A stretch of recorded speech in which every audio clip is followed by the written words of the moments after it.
Hello and welcome to our live news coming to you from Abuja, the nation's capital. I'm Blessing Ogwo. The news headlines. President Tinubu visits Benue State, Sunday Dara, INEC construction flag off.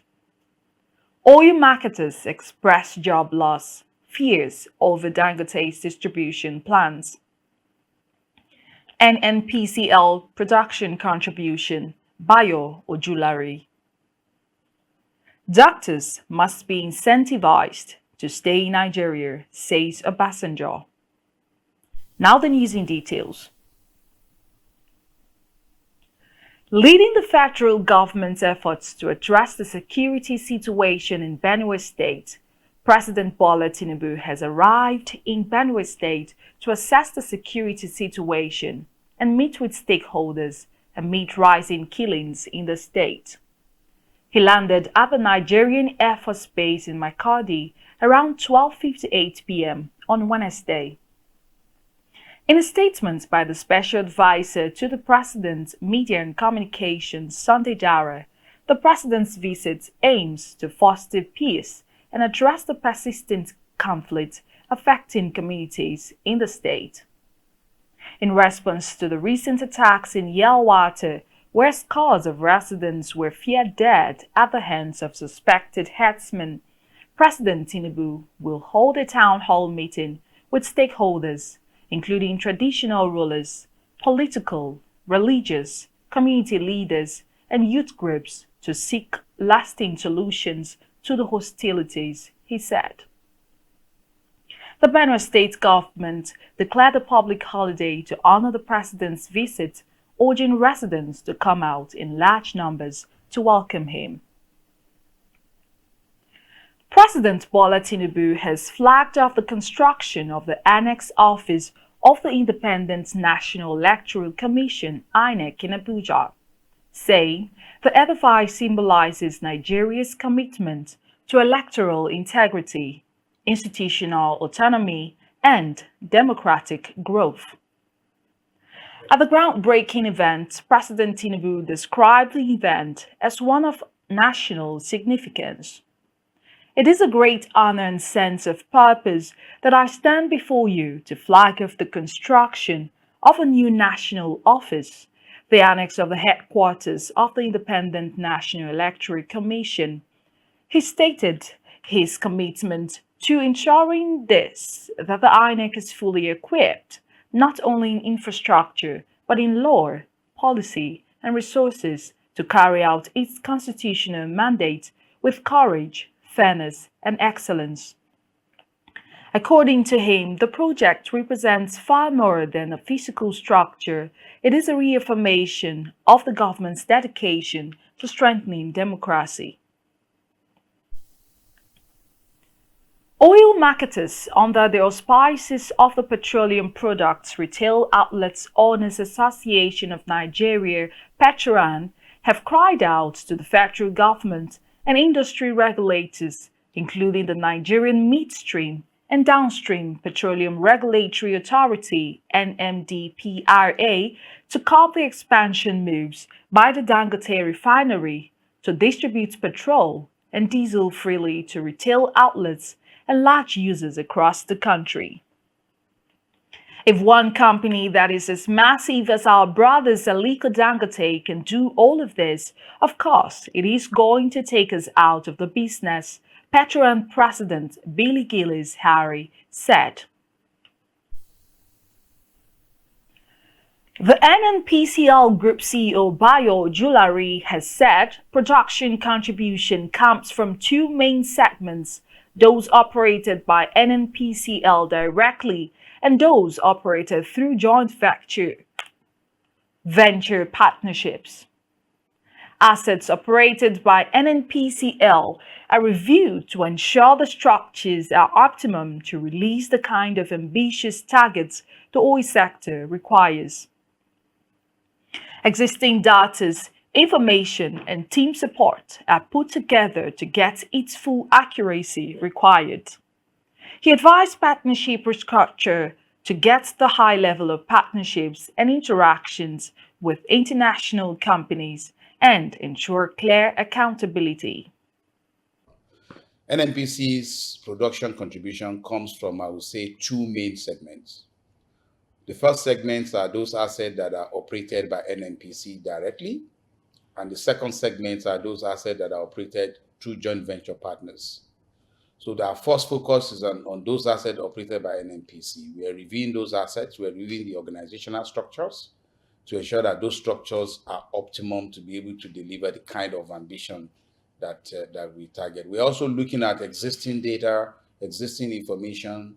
We're also putting together teams, including external support, to enable that we can restructure that organization and put the right environment that enable the kind of performance that we want to go for. As far as the other assets that are under joint venture with other IOCs and other national companies, we started some conversations and discussions with them. The most important thing there is to restructure the partnerships. Before now, as you know, NNPC had been coming from being a corporation and moving towards being a limited liability company. That journey is still on. In that journey, NNPC was sometimes playing a role of a regulator and business partner together. Now that we're a liability company, the partnership will be restructured so that we focus on performance, we focus on contributions that we need to make. We also need to strengthen our own teams as well to ensure that we have the right level of competencies and capabilities to be able to properly interact with these international companies as well. The capabilities within NNPC is excellent, but compared to what we have in all these IOCs, we still need to do a lot more. Former President Olusegun Obasanjo has said that medical personnel, including doctors and nurses trained in Nigeria, must be motivated with the right work conditions to remain in the country and not migrate overseas. The former president, whom Governor Dauda Lawal hosted, lamented that the migration phenomenon known as Japa, which has been popularized by the Nigerian youth leaving the country in their droves for economic prosperity and job security in faraway Europe, the Americas, Asia, and other parts of the world. The octogenarian said it was not enough for the governments at federal, subnational, and local levels to build health centers. They must provide the necessary equipment and sums to incentivize health workers. The Lagos State Police Command has confirmed that the senior pastor of House on the Rock Church, Pastor Paul Adefarasin, voluntarily turned himself in for questioning following the circulation of a viral video showing him holding a gun-like object. No one is above the law. Pastor Paul Adefarasin has turned himself in at the Lagos State Police Command headquarters, Ikeja, and is currently being interrogated by detectives who have commenced investigation on the case, the police said in a post on X. They added the outcome of the investigation will be made public. The video, which surfaced earlier this month, shows the prominent cleric driving a Range Rover, winding down his window and engaging with a road user while holding a black unidentified object. The footage sparked widespread speculation online, with many alleging the object resembled a firearm. Pastor Adefarasin on his official X handle dismissed the claims. You might be aware of a video which has been circulating on social media showing me in what some have misunderstood as brandishing a firearm. I want to assure you of this. That was certainly not a firearm, and at no point did I point such at anyone, he wrote. The Independent National Electoral Commission, INEC, has rejected the notice submitted by the People's Democratic Party, PDP, for its upcoming 100th National Executive Committee, NEC, meeting, citing a violation of procedural guidelines. In a letter dated 13th June 2025, and addressed to the party's national chairman, the Commission noted that the notification did not comply with the provisions of the 2022 regulations and guidelines for political parties. Grammy-nominated Nigerian rapper and YBNL boss Olamide Adedeji, aka Olamide, has unveiled the official tracklist for his upcoming self-titled album, Olamide, set for release on Thursday, 19 June 2025. The 17-track project boasts an impressive roster of Nigerian and international artists, reflecting Olamide's enduring relevance and global reach. Featured acts include Nigerian megastar Wizkid, hitmakers Asake, Seyi Vibes, Young John, BOJ, and Daco.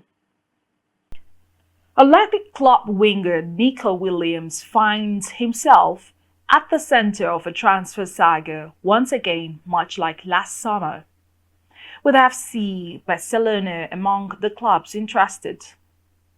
While teams like Bayern Munich, Arsenal, and Chelsea have also taken an interest in the 22-year-old, Barca have seemingly jumped ahead in the race facing after a meeting to take place between the winger's agent and Deco. Athletic Club have been left stunned by the developments, given that they had been trying to renew their star winger's contract before he left for vacation. According to Marca, some voices within Athletic Club are starting to question whether Nico is capable of committing to the team in the same way as his brother Inaki did in 2019 when he signed a new contract until 2028 with a release clause of €135 million. Nico is on the contract until 2027 and, for the past 3 summers, has consistently attracted transfer interest. He has turned down offers but never fully closed the door. And on the foreign scene, President Donald Trump has said that he's got control of the skies over Iran as questions grew over whether the United States will join Israel's strikes against the Islamic Republic. We now have complete and total control of the skies over Iran, Trump said on Truth Social, hailing the use of US-made weaponry, although without clearly mentioning Israel. The main doctor charged in connection with the drug overdose of France star Matthew Perry is expected to enter a guilty plea in the coming weeks, the U.S. Justice Department said. Salvador Platencia has agreed to plead guilty to 4 counts of contribution of ketamine, which carries a statutory maximum sentence of 40 years in federal prison, the department said in a statement. The second doctor in the case, Mac Jarvis, pleaded guilty last October to conspiring to distribute ketamine in the weeks before the actor was found dead in the hot tub of his Los Angeles home in 2023. The breakthrough US-UK trade deal announced by President Donald Trump is the first agreement to be unveiled since he slapped steep tariffs on allies and adversaries alike on April 2nd. About the new trade deal for goods, increased market access, the 10% baseline tariff imposed on most U.S. trading partners in early April remains in effect for most goods, with the largest reductions in trade barriers coming on items recently subjected to new sector-specific tariffs of 25%. The new deal includes billions of dollars of increased market access for American exports, Trump said during the Oval Office announcement, which was attended by Peter Mandelson, the British ambassador to the United States. We've come to the end of the news. Thank you for listening. This is Alive News. My name is Blessing Owo.